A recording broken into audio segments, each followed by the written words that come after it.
Et puis un jour, je me suis dit, mais je devrais me mettre à écrire un texte. Les premières fois, surtout Planète Rap et tout, moi, j'étais en stress de ouf. La relation avec les filles, etc. Ouais. Aïe. Mais il y a aussi une notion de... Aïe. Et donc, du coup, ça, indirectement, ça me détruit à l'intérieur parce que je suis en mode, putain, lui, il fait ci, il fait ça, et il fait déjà ci, ça, ça, ça. C'est ma petite technique. Est-ce que je l'ai dévoilé pour l'interview? Purée, je suis dégoûté. En fait, vous couperez ça, les gars.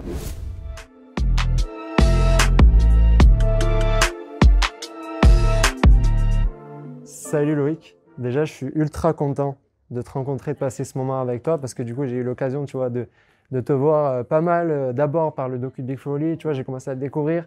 Après, j'ai vu un freestyle incroyable, mais on en parlera après, tu vois, que tu as pu faire au départ et qui, je pense, t'a fait découvrir aussi de beaucoup de monde. Déjà, avant de commencer, est-ce que tu peux me dire déjà comment tu vas, tu vois, avant un concert à quelques heures, comment Bah ouais, comment là, ça va à l'heure où on fait cette interview-là, on est à quelques heures du concert au Saint-Dessin à Toulouse et tout. Franchement, déjà, j'ai très hâte. Je vais très bien. Un peu fatigué peut-être, mais là, juste après, je vais essayer un peu dormir et tout. Et surtout, très hâte. Hein. Moi, franchement, la scène et tout, c'est mon kiff, c'est ce que je kiffe le plus. Donc, hâte de rencontrer le public toulousain, là. En plus, c'est la maison, c'est la famille, tu connais. Tu t'appelles Loïc Lan ou Ouais, Lasn? Lasn. Parce que je me suis dit, quelqu'un va m'insulter si je me trompe. T'inquiète, non, Lasn, c'est le plus courant, ouais, c'est le plus courant. Loïc Lasn, ouais. Bon, en gros, tu viens du 92, donc là, on est à Toulouse, mais tu as un lien quand même avec Toulouse pour plein de choses qui sont passées, parce que tu es notamment produit donc, par Bonne Étoile, qui est lié à Big Flo et Oli, exactement, etc. c'est ça. Et on va en parler à mesure. Est-ce que tu peux m'expliquer tes débuts avec la musique, tu vois, comment tu es arrivé dans ce truc, de dire tout ce truc qui t'anime, tu vois, où on sent que tu es dans ce truc tout le temps, de penser musique, de vivre musique, ça se sent même dans tes morceaux, tu vois. Donc comment tu as rencontré, tu vois, comment Loïc et la musique se sont rencontrés? Ouais, bah moi je crois que ça a commencé en 6e, tu vois, quand j'avais 12 ans, un truc comme ça. J'étais fan de la section d'assaut. Moi, c'était la section d'assaut à fond, j'écoutais ça, je suis tombé sur leur freestyle à droite, à gauche, c'était mon kiff. Et donc je me suis dit, les gars, il faut que je fasse comme eux. Donc j'ai commencé au début à voler leurs textes, voilà, je rappais sur leur musique. Et puis un jour, je me suis dit, mais je devrais me mettre à écrire un texte et essayer moi aussi, tu vois. Au début, c'était plutôt laborieux, mais on n'a pas lâché. Je suis tombé amoureux de cette bêtise-là. Et depuis, voilà, Loïc est devenu Le Carré Loïc, etc. quoi. C'est de là d'où c'est parti, quoi. 6e section d'assaut représente. Et du coup, j'en parlais rapidement. Je préfère commencer par ça, tu vois, évoquer Big Flo et Oli, parce que je pense que c'est important d'abord de préciser le truc et ensuite de t'identifier Loïc. Ouais. Parce que certes, tu vois, tu t'es développé par eux, il y a eu une opportunité par eux, mais je pense que c'est important que les gens comprennent que certes, vous avez des similitudes, tu vois, dans votre musique, parce qu'il y a un truc, tu vois, l'importance du texte, il y a un vrai truc derrière ça, et c'est pour ça qu'aussi j'aime ton travail, parce que j'aime le travail de Big Flo et Oli. Mais à la fois, je trouve qu'à mesure, on identifie Loïc, tu vois. Il y a plus ce truc où je me disais, c'est le même style. Ouais. Je trouve qu'à mesure, tu vois, il y a ton empreinte, et on va en parler plus de tes morceaux à mesure. Mais quand même, est-ce que tu peux expliquer, parce que l'histoire est belle et c'est important aussi de parler des belles histoires, tu vois, des fois les gens attendent, c'est pas facile des fois d'attendre que la bonne étoile arrive, tu vois, qu'il y a un truc qui se passe dans ta vie qui fait que c'est un élément déclencheur qui te permet d'y croire peut-être, tu vois, encore plus dans ce que tu fais. Est-ce que donc tu peux me parler de cette rencontre indirectement, même si l'histoire elle est assez folle? Ouais, l'histoire est folle, hein, pour de vrai, c'est comme tu dis, c'est le facteur chance, voilà, la bonne étoile en quelque sorte. C'est que je faisais beaucoup de colonies quand j'étais petit, ma maman elle m'envoyait beaucoup en colonies d'été ou d'hiver, etc. Et en colonie en 2017, je crois, je fais une colonie au Portugal. Et tu sais, c'était des trucs en mode c'est des enfants de toute la France, donc Marseille, Toulouse, Bordeaux, etc. Okay. Donc tu te fais des potes d'un peu partout, dont des potes de Toulouse et tout. Et donc bon, je rappais dans cette colonie-là, mais j'avais rien posté à l'époque. Tu vois, je rappais juste, ils me prenaient en vidéo et ils gardaient ça dans leur téléphone. Et puis une semaine après cette colonie-là, fin juillet, et bah, il y a un pote à moi qui est toulousain, qui savait que j'aimais beaucoup Big Flo et Oli et tout, qui croise Oli par pur hasard à une soirée, tu vois, il le croise par pur hasard, et puis il lui dit, mec, t'es chaud, je lui monte un de tes freestyles, etc. et tout. Et franchement, il lui monte un freestyle de moi en train de rapper en colonie, en caleçon, n'importe quoi, tu vois pas. Et il lui montre ça, et c'est parti de là, en gros, il a commencé à bien aimer, il dit, ah, mais c'est cool ça, c'est quoi son Instagram et tout. Ouais. Tac, il lui a donné mon Insta. Tac, ensuite, il m'a envoyé des messages en mode c'est chaud ce que tu fais, t'as d'autres freestyles à envoyer et tout. J'ai envoyé, moi j'étais comme un fou, laisse tomber, j'étais en mode waouh, c'est un truc de fou. Oli il m'a envoyé un message et tout, il m'a follow et tout, c'était une dinguerie. Et donc c'est ça, c'est parti de là, c'est-à-dire que j'ai commencé à après envoyer des trucs, et puis après, Oli a montré ça à Flo, et puis après, Flo aussi a validé, et puis ils avaient déjà comme idée, ça fait quelques années qu'ils voulaient créer ce projet-là de label, etc. Et puis, bon, je crois que je suis tombé pile poil sur le... Voilà, les étoiles se sont bien alignées parce que ça tombait pile poil au moment où ils commençaient à vouloir produire des artistes et tout. Et donc, voilà, quoi, c'est parti de là, ils ont commencé à m'en parler. Et depuis, Le Carré a signé chez Bonne Étoile, quoi, en 2020, ouais, c'est ça, je crois. Déjà, félicitations. Ça tue, let's go! Euh, alors, ce que je trouve intéressant, tu vois, c'est que certes, tu as eu l'opportunité et en vrai, on en a tous un peu dans nos vies, mais je pense que des fois, c'est pas forcément le moment, on n'est pas forcément prêt à, tu vois, foncer dans cette opportunité et se dire, OK, là, il faut que j'assure. Et toi, ce que je trouve assez fou, c'est quand même, on regarde ton freestyle sur Planet Rap, Ouais. que je te dis que j'ai vu dès le départ, et qui était, en plus, t'es un l'âge 2 d'un coup incroyable. Ouais. En plus, t'es clean, tu vois. Des fois, on voit même des artistes connus, ça arrive qu'il y a une petite imperfection et c'est normal. Mais toi, c'est quoi ton rapport au stress, entre guillemets, pression? Parce que quand tu arrives sur ce freestyle, tu as Big Flo et Oli sur ta droite, tu arrives sur une radio, tu sais que tu es écouté par plein de gens, enfin plein de gens t'écoutent, tu vois, en France, De et puis ouf. des gens qui kiffent le rap, parce que Ouais, Planet Rap. ça, c'est chaud. Comment toi, tu arrives, toi, face au micro, et tu dis, bon là, tu vois, est-ce que c'est facile pour toi, et même pour les concerts ensuite, tu vois, comment tu gères l'avant-concert, ce truc de Ouais. pression avant, quoi? Bah, les premières fois, c'est toujours ultra stressant. Je vais pas te mytho, ça serait te mentir, te dire ouais, j'y vais tranquillou, c'est facile et tout. Les premières fois, surtout Planet Rap et tout, moi les gars, j'étais en stress de ouf, tu vois. T'es dans le mat, dis-moi que ce qui t'arrive. Je vais te péter comme un félénie gravite. Tu me dis gravite. Wow, tout le monde à terre, venu pour casser les portes. Et on est prêt. Quoi? Prêt pour la guerre, prêt pour le causer du temps. Et j'ai un tas de trucs sains. Je fais des calculs simples. Même pas sûr d'avoir un taf avec un bac plus simple. Parce que je savais que ça pouvait potentiellement être un truc qui pouvait agrandir ma communauté ou me faire un peu, me donner un peu de visibilité. Donc je m'étais mis beaucoup de pression sur ça, que ce soit sur l'écriture du texte, tous ces trucs-là. Je m'étais donné la pression dessus. Donc j'avais très peur. Le jour du Planet Rap, on va pas se mytho, même si on dirait pas ou je sais pas quoi. En vrai, je transpire de fou sur la vidéo alors qu'il faisait relativement bon. En vrai, il faisait pas si chaud que ça. Alors que je transpire de fou. Ça, on coupera ça. Non, mais c'était la folie, tu vois. Et donc, ma notion du stress, c'est juste qu'au début, je me mets beaucoup de pression. Et puis, au fur et à mesure, là, en ce moment, ça commence à aller un peu mieux. Tu vois, tout ce qui est scène, concert et tout, je suis beaucoup plus à l'aise. Tu vois, mes premières scènes, j'étais en pépite. J'étais en mode, mais merde, qu'est-ce qui va se passer et tout. Là, maintenant, ça va beaucoup mieux. Et même quand je fais des premières parties, des gens qui me connaissent pas, je me dis, les gars, en fait, c'est ce que je voulais faire depuis tout petit. Je me dis, en vrai, je suis pas censé stresser à un point de pas vouloir monter sur scène, tu vois. C'est ce que je voulais faire, alors maintenant on y va, tu vois. C'est ce que Oli m'avait dit un jour quand je stressais trop, et un jour il m'a balancé cette phrase. J'étais en mode, ah l'enfoiré, ok, il a raison et tout. Et depuis, bah, je garde cette phrase-là en tête, tu vois, pas parce que c'est pas faux en fait, c'est pas faux. Si c'est ce que je veux faire, je suis pas censé avoir peur au point de pas monter sur scène ou à pas faire le truc que je veux faire, tu vois. Donc voilà quoi. Tu vois, ce qui est ouf dans ta carrière, c'est à quel point il y a eu vite un facteur qui, derrière, tu l'as développé, mais qui t'a permis d'être vu au Ouais. plus grand nombre, etc. Et il y en a, tu vois, c'est un peu l'inverse. C'est le truc de galère, de petites scènes pendant des années, même si c'est ce que tu fais aussi pour te développer, tu vois, pour développer ta communauté. Mais je trouve que dans tes albums, même si c'est pas forcément le titre, que ce soit le premier EP ou le deuxième, il y a un truc qu'on retrouve beaucoup, c'est la notion du temps. C'est-à-dire que certes, tu vois, il y a ce truc d'amitié, de trucs Ouais. que tu développes beaucoup sur même la relation avec les filles, etc. Ouais. Aïe. Mais il y a aussi une notion Aïe. Il y a aussi une notion du temps qui est importante, tu vois. Il y a un Ouais. truc où on sent que tu veux que tout aille vite, tu vois. Ton énergie fait que on sent que tu as envie de tout péter de suite, Ah, que bien ça soit joué. maintenant, là, tout de suite, Ouais. tu vois. On sent ce truc-là.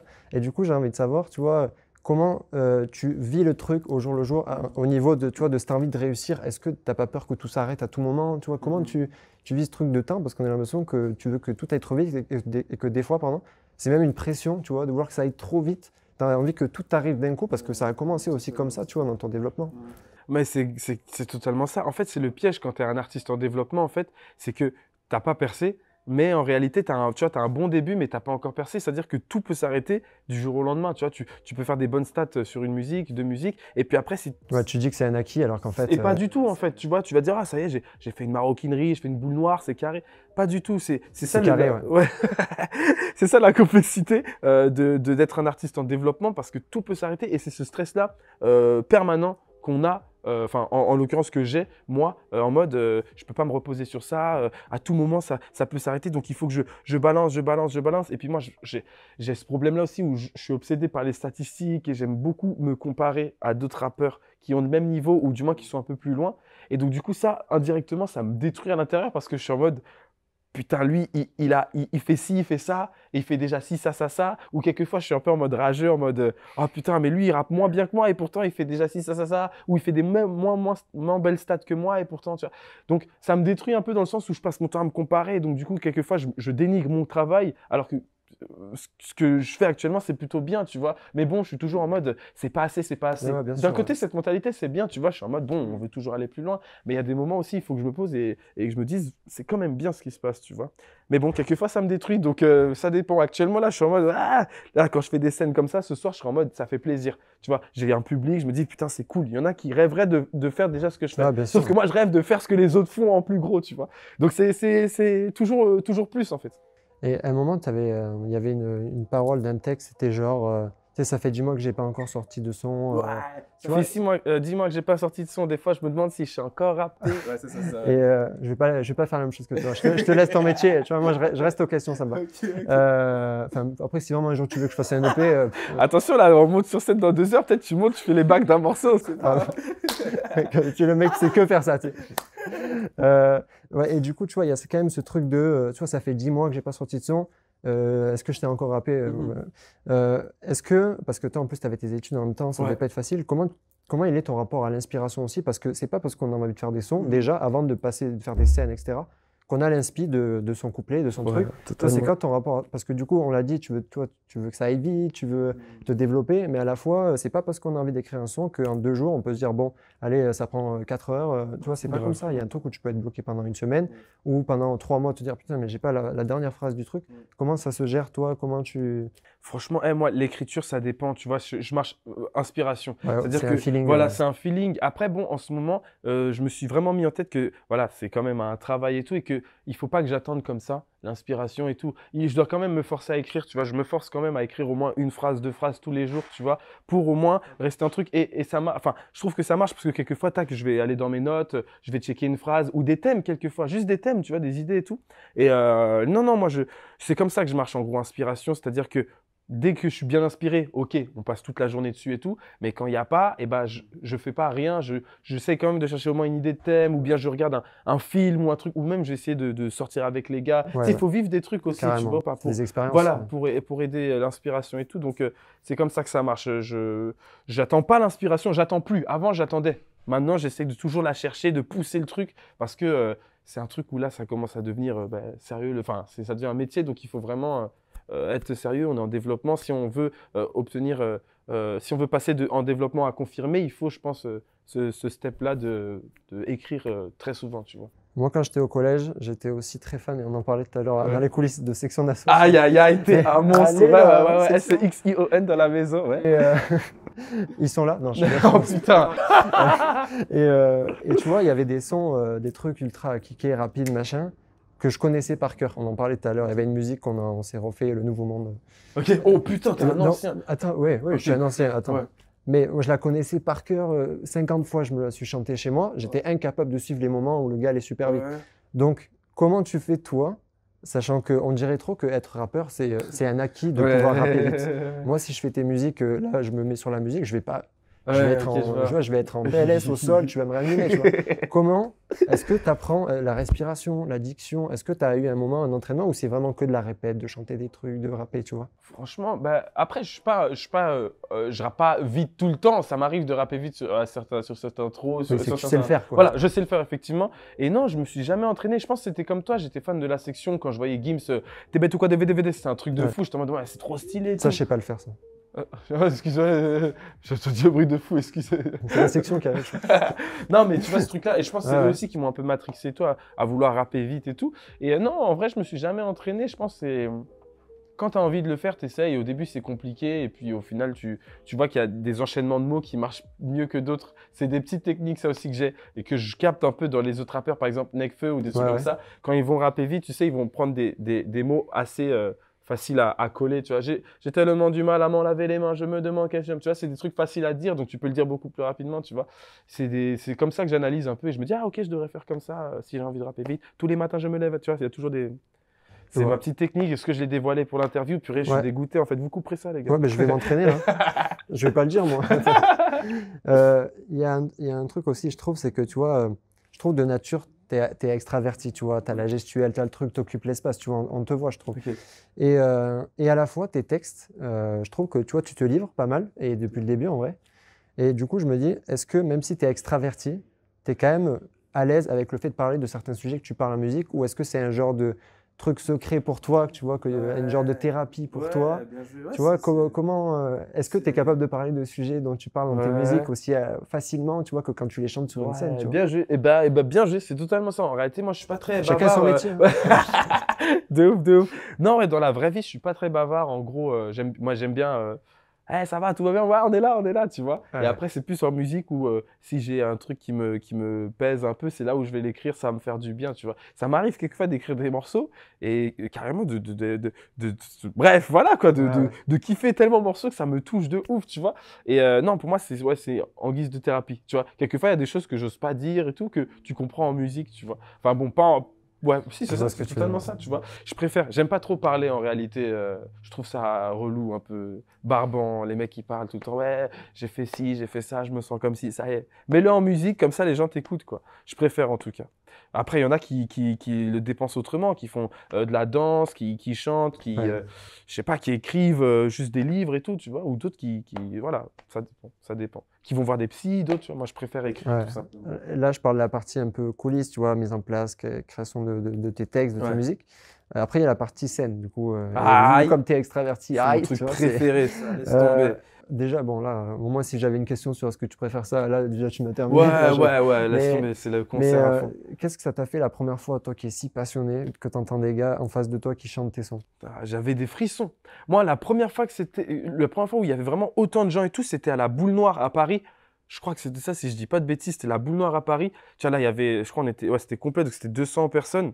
Et c'était genre tout le monde qui connaissait Hello Carré, tu vois. Et ça m'a fait un bug parce qu'avant, je faisais des premières parties, tu vois, où les gens, il y a 2-3 personnes qui connaissaient, mais pas grand monde, tu vois. Et là, par contre, il y avait 200 personnes qui chantaient à fond, des mamans s'inquiètent et tout. Donc j'étais en mode, waouh, ok, ça fait un truc. Et ça fait un truc. Et qu'est-ce que c'est kiffant, tu vois ou pas? C'est trop kiffant. Et ça m'a fait, je crois que j'ai eu des frissons la première fois que ça m'est arrivé, ça. De toute façon, ça se voit sur scène. De toute façon, quand je kiffe quelque chose, ça se voit. J'aime pas trop cacher quand je suis content et tout. Je saute partout. Waouh, c'est un truc de fou et tout. Donc, non, je le cache pas. Ça se voit vraiment. Tu as fait un deuxième EP récemment qui s'appelle En bas de chez moi.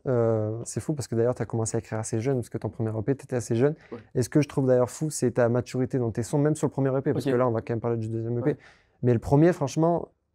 Pour moi, je lâche une partie pris là, je te dis ce que je pense. Pour moi, sur le premier EP, par exemple, Bat-toi, pour moi, si tu avais peut-être un niveau de notoriété à ce moment-là encore plus développé ou que tu étais. Ça aurait pu être une grande chanson française, Parce que, tu vois, dans l'interprétation, toi, tu as un truc, et c'est ça que je kiffe dans tes sons, c'est qu'on sent tes tripes, tu vois. Des fois, il y a un truc, tu vois, d'enfermé, tu vois. Et ça, c'est pas un truc qu'on retrouve forcément dans les parce que c'est une façon d'interpréter, tu vois. Il n'y a pas tout le monde qui est dans ce truc-là. Mais en tout cas, maintenant, il y a eu le deuxième EP, donc ça s'appelle En bas de chez moi. Pourquoi En bas de chez moi? En bas de chez moi, tout simplement. En fait, je trouvais que le premier EP, j'avais pas assez représenté. Du moins représenter ou parler de ma ville et mon quartier, tu vois.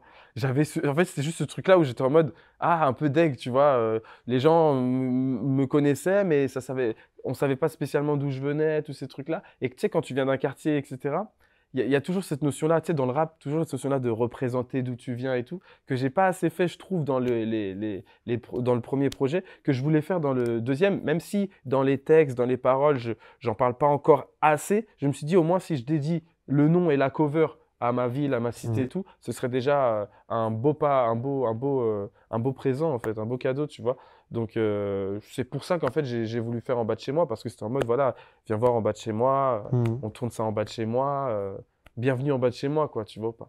Et au fur et à mesure, je pense que les prochains morceaux, on essaiera d'un peu plus en parler, ce truc-là et tout voilà, ma ville, mon quartier et tout, quoi. Je trouve ça important. Il y a un truc qu'on retrouve souvent aussi, je trouve, c'est un peu pas ta place dans la société, mais globalement, il y a des réflexions là-dessus. Il y a plusieurs morceaux, notamment Nul avec les filles, même avec les filles précisément, etc. Et je trouve qu'il y a un autre truc, et ça doit être pas facile, parce qu'en vrai, je trouve des EP, tu vois, c'est un genre de laboratoire un peu, j'ai l'impression. Exactement. J'ai jamais fait d'EP. On jamais, attention. J'attends ta confirmation. mais on fera un feat.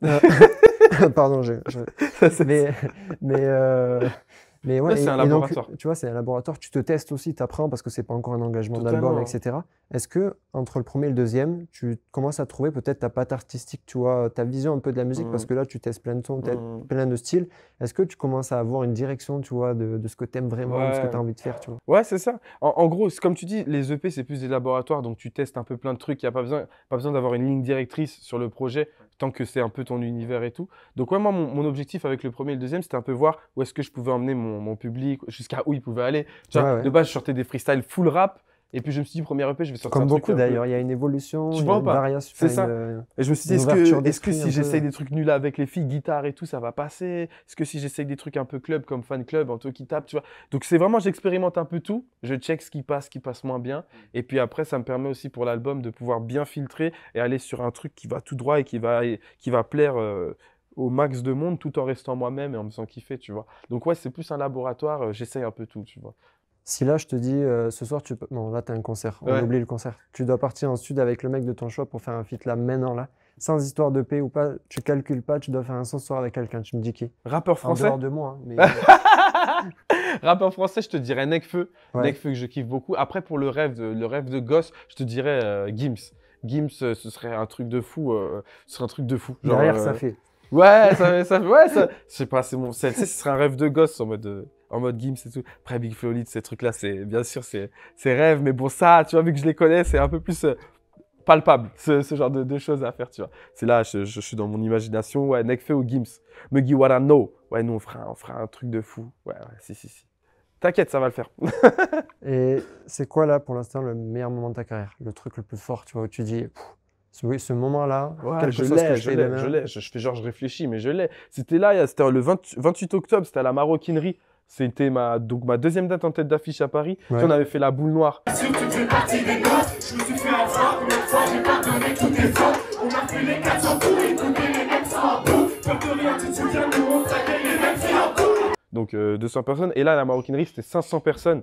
Tu vois, Paris, donc à domicile. Et c'était un truc de fou. Là, pour de vrai, voilà, il y a mes gars derrière qui confirment et tout. C'est vraiment genre, c'était là la plus belle expérience pour le moment en tout cas, de ma carrière. Parce que là, t'as 500 personnes qui chantent tes chansons. Tu te dis, putain, c'est bien, on avance, tu vois. Il y a des moments où t'es en doute et tout. Tu te dis, est-ce que finalement, je suis pas un artiste en déclin? Je suis pas terminé, je suis pas finito? Et en fait, non, tu regardes ça et tu te dis, c'est bien, on avance petit à petit. On se développe et voilà, non, c'était incroyable. L'énergie qu'il y avait à la Maroquinerie, c'était lourd, hein. Ouais. Ouais, T'as les c'était lourd. doigts Ouais, dans les j'y yeux. repense, ouais, non, j'y repense, c'est vraiment lourd. C'était vraiment lourd. Donc, ouais, Maroquinerie. 28 octobre, ouais, la Maroquinerie. Là, il y a quelques dates qui arrivent. Et ensuite, comment tu vois le truc pour toi là? Comment tu projettes un peu les prochains mois musicalement dans ta carrière, quoi? Ouais, je pense que moi, je ferais. Ce que je prépare, ce serait peut-être. Ouais, c'est ça. Ce serait déjà les futures scènes là, à venir, là, dans les jours à venir et tout, la tournée. Et puis après, en 2023, je pense que j'essaierai de sortir des morceaux, mais plus régulièrement, au-delà d'albums et tout. Juste d'abord sortir des morceaux un peu plus réguliers pour agrandir encore la communauté et ensuite se préparer sur l'album, hein. Je pense en tout cas. Je pense qu'il faut un moment, même si je suis un gros peureux, il faut un moment se lancer dans cette bêtise-là, là, l'album. Ça va le faire. Ouais. Putain, c'est terrifiant, les gars, laisse tomber. Ouais, laisse tomber. Mais ça va le faire, ça va Pourquoi le faire. tu dis c'est terrifiant? Bah, c'est dur parce que l'album, pour moi, j'ai une vision de l'album où c'est un vrai truc, tu vois. C'est un truc assez travaillé, assez précis, tu vois. C'est pas un truc à balancer en mode ah, j'ai fait 15 morceaux, bon, vas-y, on en fait un album. C'est avec une belle ligne directrice ou un truc où je suis 100% fier de ça, tu vois. Donc, ça sera du travail et puis en espérant que ça plaise, quoi. En espérant que ça plaise. Bon, écoute, déjà, je te remercie d'avoir été sur le podcast JVY. C'était un plaisir. Pour de vrai, c'était un plaisir. Merci à toi. Lourd les questions, lourd tout ça. Je me suis régalé. Je suis une pipelette, désolé si j'ai beaucoup Mais parlé. c'est trop bien. C'est trop bien. C'est trop Non, bien. j'aime beaucoup parler et tout, mais voilà, je me suis régalé et trop tout. bien. Donc, merci à vous, merci à toute l'équipe. Vraiment hâte de voir l'interview et tout. On y croit pour la suite. Hello Carré, artiste en développement, mais voilà, on va essayer de Et tout puis, casser. je vais quand même finir avec une petite conclusion pour dire que je trouve que, tu vois, avec les artistes, on va souvent voir des artistes qui font des zéniths, tu vois, des gros noms, Ouais. etc. Et tu vois, ce soir, donc je vais à ton concert, Ouais. en dehors de l'interview, en dehors du cadre, je suis grave content de ce truc de se dire, voilà, il n'y a pas que les zéniths dans la vie, c'est important de soutenir des gens, tu vois, qui ont envie de se développer, qui ont De des fou, rêves, de des fou. trucs, qui lancent des EP. Parce qu'en vrai, on voit toujours les albums, les trucs qu'on voit à la C'est Fnac vrai. en Ouais, passant, de tu ouf, vois. ouais. Mais il y a plein de gens qui veulent se développer, qui ont ce rêve-là, ce truc tout casser. de faire ce rêve d'atteindre le zénith. Mais avant, c'est important de soutenir aussi, je pense, des gens, tu vois, qui se développent comme toi. Sachant qu'en plus, tu as des morceaux super variés sur ta deuxième EP. Donc, Franchement, ceux qui voilà, sont intéressés, sont curieux, aiment la musique, allez voir, découvrir. Il y a peut-être des sons qui vont vous intéresser. Peut-être que ce sera un, deux ou même tous, tu vois. Mais c'est important d'avoir la curiosité de le faire. Donc, il y a l'EP qui est sorti, qui est disponible. Totalement. Et en même temps, sur Spotify, sur les plateformes d'écoute, tu es. D'ailleurs, félicitations pour les 3 millions. C'est trop bien. Ouais, Parce que toi, tu regardes les statistiques, on fait pas genre, tu sais pas. Mais tu sais, 3 millions, tu sais. J'allais faire genre en plus. Ouais, oui, je crois. Ah, c'est je suis 3 pas sûr millions. et tout. Putain, Ouais. énorme. C'est vrai, cette année, 3 millions de streams et tout. Donc, ouais, c'est beau, tu vois. Mais j'ai pas envie de m'arrêter à ça. J'ai envie de Mais continuer, évidemment, tu vois. évidemment. Si je m'arrête à ça en mode, ouais, j'ai fait 3 millions, ça sert à rien. Il faut continuer encore. Parce que 3 millions, mais je vois d'autres artistes qui en ont fait 7 millions. Tu vois. Donc, je suis dans cette matrix-là où je suis en mode, ok, c'est bien, mais putain, lui, il a réussi à faire mieux, tu vois. C'est chiant, mais c'est comme bien, ça. mais C'est c'est bien bien. cette mentalité. Effectivement. C'est vrai. Bon, ben, merci beaucoup d'avoir écouté cette interview. Si vous êtes encore là, j'imagine que ça vous a plu. Et puis, on se retrouve bientôt. Prochaine vidéo. Ciao, ciao. Ciao, ciao. Merci encore. Salut, salut.